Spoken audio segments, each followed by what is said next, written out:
Hey, welcome back to Cheating Wife, the best channel for cheating stories.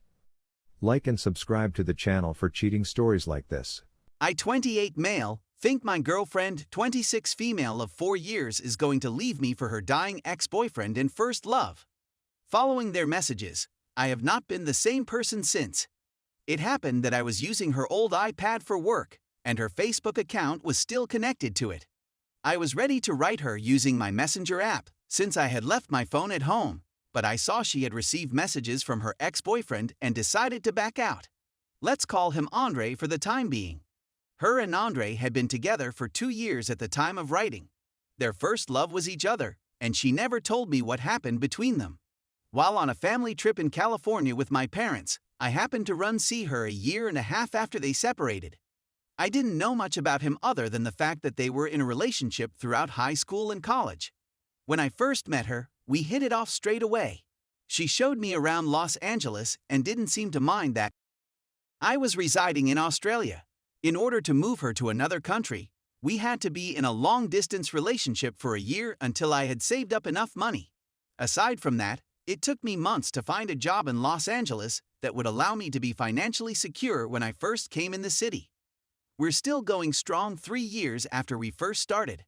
As a result, I reasoned, when I clicked on their chat, I saw the kiss and love emoticons right away and was intrigued. It was at that point that I realized what was going on. I won't go into details, but one message stood out to me. She said that she would be leaving me for a few months to care for him. In the early stages of cancer, he feels he will die. He has cancer and believes he will die. In one of his messages to her, he inquired as to whether she would be interested in paying him a visit at his residence. And I'm very certain she did, since they both remarked how much fun they had together and how good it was to meet up with one other again. My discovery of the truth took place a week ago this week. She had no clue that I was aware of this, or that I took her old iPad out of its box and read their messages for 2 days without her knowledge. She has absolutely no idea what she is talking about. Despite the fact that she feels everything is okay between us, I want to uncontrollably for a long time and do bodily harm to myself.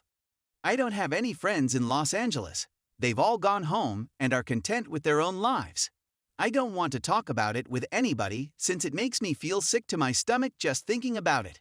When it comes down to it, I believe she never really cared for me, and I'm still trying to accept this. I'm at a loss on what to do in this situation. After writing my resignation letter for work, I notified my parents that I would be going home in the following several weeks, if not sooner. When I was very enraged, I performed both of these things. I just need guidance on how to continue. I don't want to talk about it with her since it's embarrassing. I can't even look her in the eyes since I'm in such a state of shock. Advice on what to do and how to deal with the issue would be much appreciated. Now that she's at work, I'm considering leaving while she's there. It took me a long time to confess to my girlfriend about it, and she is now officially my ex-girlfriend. Lots of things happened in a short period of time, many of which I had not imagined happening at all. As soon as she walked through the door of our apartment, I could tell she was going to cry. It hurt to see her in such a vulnerable state, since I didn't want to put her in that position. The fact that none of this was my fault was something I had to remind myself of all the time. When we finally sat down, there were many tears. In my mind, I anticipated to be angry and enraged and to be shouting at her the whole time, but instead I was pleasantly surprised. I told her that I had seen the messages and explained how I had ended up going through their whole conversation with the texts in hand. She justified her actions by telling herself that she felt bad for him and that she didn't know how to say no to him since they had such a lengthy history together. Then I told her that we had a far longer family history than they did, and she seemed surprised. I was there for her when she was at her lowest point, and I assisted her in getting back on her feet. She admitted to having had more than 3 encounters with him in the past. I had a strong feeling it was going to happen, but hearing her confirm it was devastating. I couldn't stop myself from weeping excessively at that point. Because my thoughts were rushing, I can't recollect some details of what happened. Even now, this is still the case. I remember telling her that I was done, that whatever we were going through was over. The woman knelt in front of me and pleaded with me to forgive her. I don't think I'll ever be able to do so. People that deceive me anger me greatly. By that point, I'd finished packing around 1/3 of my possessions. I assume she is content with him if she can treat me like way. After I posted my first post, I received a message from a Redditor who gave me a place to stay. We were just about 15 minutes away from his place, which he picked me up and dropped me off at ours. Besides that, he'll aid me in selling a large number of my items that I won't be able to transport back home, as well as in assembling all of my possessions in my apartment. We both agreed that he would not be identified in this post. The fact that I shared myself with this group, rather than keeping it to myself, has made me happy. Please accept my thanks on behalf of everyone else who has given me a position. It's nearly 3 a.m. and I'm just as sad as I've always been, but I'm trying my best to get through it. I sent my resignation letter to my employer this morning. Everyone in my family is now aware of my predicament and has offered to provide a helping hand. I want to return to my hometown as soon as possible. Please get in touch with me if you happen to live in or near Chapel Hill, Australia. America, thank you for everything, but it's time to return home. Everyone, thank you very much for your aid. Edit. My tears have returned, not because I've been dumped, but because I've realized that there is a whole world out there that really cares about my well-being and happiness.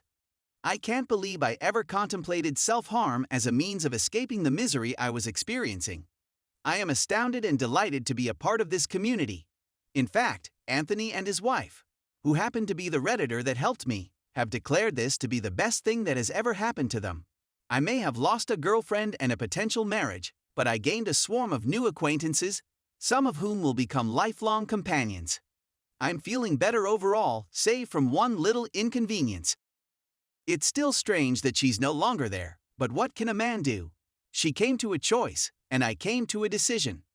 The next morning, I awakened to messages from her family begging me not to rush things and that she's naive and makes mistakes just like the rest of us. Although it's a pity that I won't be able to see her family for a lengthy period of time, they were very lovely people. I thanked them and said that, although I believe in second chances and acknowledge that everyone makes mistakes, cheating is a choice made by jerks and is never a mistake in my opinion. At roughly 5 a.m., I received an email from X. The email was much too long and my eyes were aching from crying, so I deleted it soon after receiving it. I adore her, but I adore her much more. I'm well aware that it will take a long time for me to recover, but I guess I'll just have to wait. Final update. Hello, and welcome to everyone. I know I promised you that I'd provide you with an update as soon as I got to Australia. There has been a lot that has happened since my last post, and I honestly haven't thought about updating everyone to let them know that I'm okay and safe. I wasn't able to sell everything in a short amount of time, but I was able to distribute it to others who were in desperate need of assistance. That in and of itself made me feel a whole lot better about my current circumstances. The number of goods I couldn't afford to bring back home was staggering, including the television I bought for my ex, which she really enjoyed, the microwave, and my PlayStation 4.